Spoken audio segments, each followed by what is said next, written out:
Sanibonani guys, ngiyanamukela kule video. Ngizobe nginiphe i-recap ye-Youngin season 3 episode 20. So uMahlatsi after esitholile i-scholarship esitsha afonele uma wakhe emxoxela ukuthi angabe saba worried, uyakhumbula yini naye, emtshela ukuthi uzomnakekela after varsity uzothola umsebenzi nje. And then amtshela ukuthi principal ukutholele i-scholarship esisha esomfundisa evarsity. After varsity simqashe, so uma wakhe kajabula sibonga uNkulunkulu mngane yami, ngiyajabula ngalokho. Yabo nje yonke leyo nto leyo. Then ngapha ubuhle usakhala uyacabanga yonke lento le yayenza uKabelo. Then amambuzo ukuthi kwenzakalani kahle kuhle, kwenzakalani ngawe yini, avela emkhombisa isithombe ababaze ukuthi hayibo kwenzakalani, enzeke kanjani lento le. Asho kusho ukuthi uKabelo bedlala ngamsonke lesikhathi lesi, bengenza isilima, bengenza iside chick yakhe. Mina ngazi ukuthi ngizokwenza njani manje kusuka lana, ngishiye konke impilo yami. Yabona manje ukuthi angazi ngizokwenzakalani, sengimoshakale konke. Ngapha uKhaya benosifaka babhizi bahleka le video le epost uKhaya la yenzile ngo-principal. And then uyasho usifaka ukuthi ayichashe moyishayile, iyahlekisa la oyenzile bro. Yabona nje uyasho uKhaya ukuthi social media nje bathola ama-views, wonke umuntu nje uhappy. Akaze ayi-understand le challenge le yaku-social media, kodwa nje uyabona ukuthi manje nje uyablow up. And then-ke usifaka akhombisa ukuthi worried that bro ungabi happy kakhulu ngoba lento le ngajamisela. Agcine seyibonile uDeclerk athi uKhaya khululeka bro mfethu, ungasabi nje, ngiyayibona uDeclerk lento le. Yabona nje manje uDeclerk siyamkhombisa ukuthi thina sikubani, siyamkhombisa ukuthi thina ama-2K aphethe la, hhayi lento yakhe nje ukusiphathisa kwey'boshwa lana esisona iy'boshwa. Athi usifaka mfethu khululeka, ngiyabona, ngisho ukuthi ayihlekisi lento le, iyahlekisa kodwa nje ngithi ube careful. Ngapho afike noPalesa-ke melethele ubuhle ukudla bakuthathile e-dining hall. Acasuka ubuhle athi hayibo umtshelile uPalesa lento le, itshelile nje ukuthi ungaxoxeli umuntu ngalento le. Athi uPalesa akhululeka ke, akusiye nje ungixoxele ngaleyo nto. Avela athi ubuhle kusho ukuthi yonke-ke nje i-Olifants iyazi-ke manje ukuthi kwenzakaleni ngami, iyazi ukuthi mina nje ngidlala umfana manje. Ngapha uKhaya uyobona uTumelo, and then kungena uMahlatsi-ke sakhuluma noTumelo. Yabo bekhuluma ngayo le ndaba yale video le. Akusiyena uKhaya manje biza uMahlatsi ngoHlatsi, athi nje akarelese yena useyilaptop kaDeclerk yini manje inkinga yakhe. Abakhuzeke amkhuza uTumelo athi ngiyakukhuza nje ngalento yakho ukuthomana noKhaya, ngekizilunge lento yini le. Akufanele futhi engabulawa wena Khaya during school hours abantu esikoleni. Lapho usho naye akagqoke ngisho i-uniform, akakalungeli esikoleni. And then akhiphe ifoni, bethi uvula ifoni uyabuka la nange principal uyatrenda. Ngapho ubuhle ahamba i-ofisini la principal uyoxolisa manje, ufika athi nje ngiyaxolisa ngendlela engenze ngayo, ngendlela engi-respecte ngayo phambi kwabafundi. Sicela ungiphe ithuba ukuthi ngikwazi la ukuthi ngizoqhubeka ngizofunda. Athi principal lalela-ke, before nje uzokwazi ukucela ithuba lokuthi uzofunde la, ukwazi ukuqhubeka ufunde, kumele ulethe abazali bakho, kumele ufonele abazali bakho ubatshele ukuthi baby uyazi ukuthi futhi wena sekuze kwavulwa i-case ye-missing person.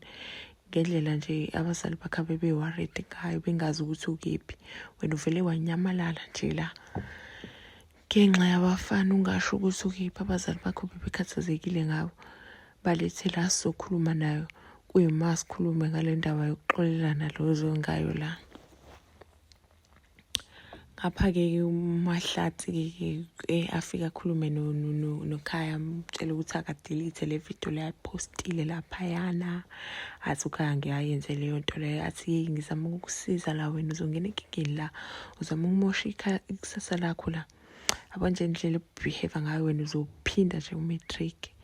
Ngizokufica mina ka-matric futhi ngifike ngibe mentor yakho afuna ukumshaya kukhaya ke usifakaza ukubalamula athi nje uMahlatsi ngeke ngize ngilo nawe mina ngizokhuluma nawe la ngizothi khipha le video le athi futhi yini inkinga yakho wena Sifaka akumele ngabe behave kanje asifake ngiyeke bro ngiphethwe ibhabhalazi nje mina ngapha ke ubaba kaBuhle uyafika esikoleni ufike uthethisa uBuhle athi nje wena indaba uyiphathe kanjena ufuna ukuyeka isikole ngaphandle kwemvume yethu uyazi uma wakho usazama ukurecover ngale ndaba yeni case yenu kodwa uyaqhubeka wena usiphatha kanje inkinga yakho axolise kuBuhle axolisa zazakhala ubaba kamduduzeka athi ayithula mntana mthotho uyabona nje ukuthi ubaba kaBuhle une soft spot for uBuhle then ke khaya ke afike nje adumbela uTumela athi hey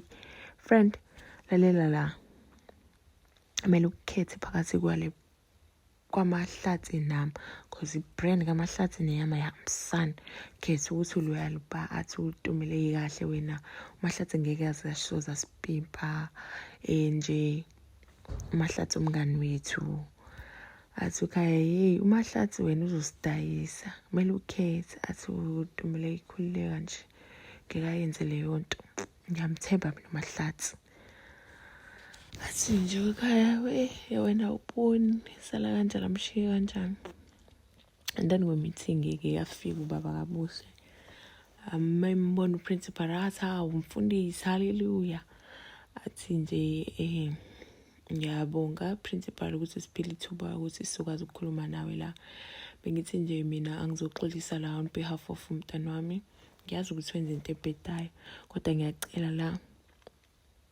uma ngakwazi ukuthi akwazi ukuqhubeka afunde la cela umnikeze elinye ithuba ngeke aphinde futhi ayenze lento ayenzile la uyazazi ukuthi ingane zethu kanjani uzosiphatha kahle from now on akhulume nje kanjalo yabo nje asamuxolisa and then ke principal athi ke abuze uBuhle athi wena uzophinda uyenze lento oyenzela ngifuna ukuthi athi uyazama ukukhuluma uBuhle athi khuluma kakhulu manje ubukhuluma kakhulu ngesikhathi ungangihloniphi la ngifuna ukuzwa athi uBuhle ngeke ngiphinde ngikwenze lonke principal ngiyaxolisa and then ngingapha uMahlatsi usabhizi nje uthi uyamonisha uthi nje uma ungahlukani nokhaya mina ngizohamba ngikubheka hlukana nokhaya Jali hlukana nalabangani bakhabasha ngoba ngeke kuze kuphele kahle athi uTumele hayi bukhaya nje uzama ukusilela le prison esikuyona la yini mina ungakuboni lokho wara yonke leyo nto le abahlezi bekhuluma ngabe exabana ngabe lapha kwi-assembly principal abiza uBuhle la phezulu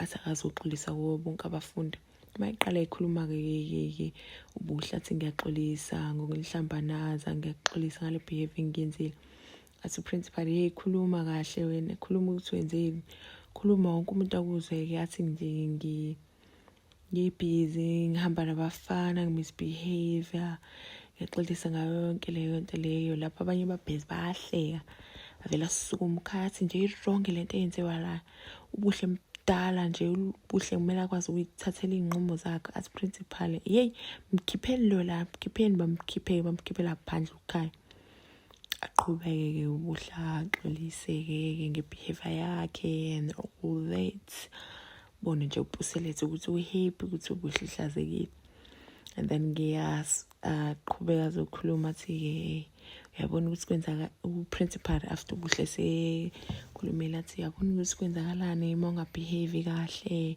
so nonke kumele nifunde la kuma esikunene niphathe kahle ingenzakala indlela enzeke ngayo nikwazi ukufula amarules after leso speech athi ambani buyelani emaklasini then ke uMahlatsi avele kaye ngaphambili ashayele uBuhle salute. That's the end of the episode, guys. See you on the next one. Bye.